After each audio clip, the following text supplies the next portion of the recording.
باللہ من الشیطان اللعین الرجیم بسم اللہ الرحمن الرحیم رب اشرح لی صدری ویسر لی امری واحلل عقدۃ من لسانی یفقہوا قولی۔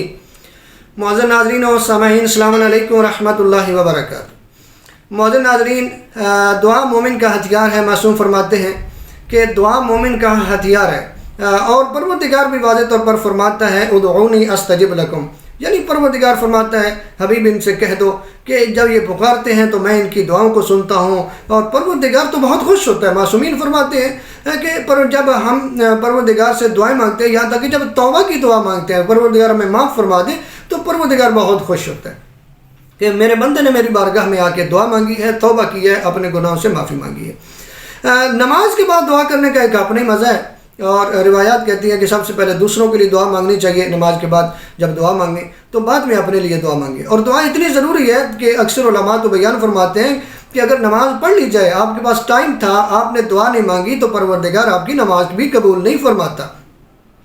تو نماز کے بعد دعا لازمی مانگنی چاہیے اگر ٹائم ہو تو، لیکن کچھ روایات کہتی ہیں کہ جہاں اور دعائیں مانگنی چاہیے وہاں ایک دعا لازمی مانگنی چاہیے، یعنی 4 چیزوں کے حوالے سے دعا ضرور کرنی چاہیے۔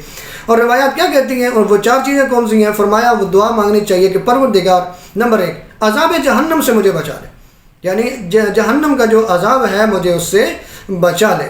فرمایا دوسری چیز جو مانگنی چاہیے، یعنی دوسری جو دعا مانگنی چاہیے وہ ہے عذاب قبر، یعنی عذاب قبر سے پروردگار مجھے بچا لے۔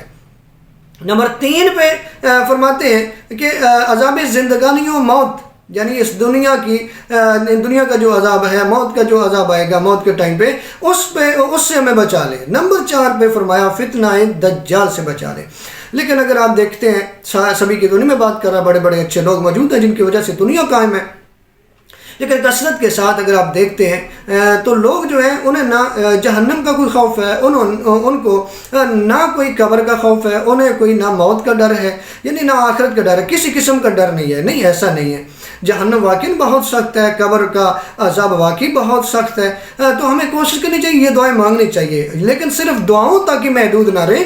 یہاں تک کہ معصوم فرماتے ہیں کہ جس چیز کی آپ کو خواہش ہو اس کے لیے کوشش کرنی چاہیے، اور جس چیز سے آپ کو ڈر ہو اس سے دور بھی بھاگنا چاہیے۔ یعنی اگر آپ جہنم سے ڈرتے ہیں تو کوئی ایسے کام کریں جو آپ کو جہنم سے بچا لیں، اگر آپ جنت کے خواہش مند ہیں تو کوئی ایسے کام کریں جو آپ کو جنت لے جائے۔ ہمیں کوشش کرنی چاہیے کہ ہم یہ دعائیں بھی مانگیں اور اس پہ عمل بھی کریں۔ والسلام علیکم ورحمۃ اللہ وبرکاتہ۔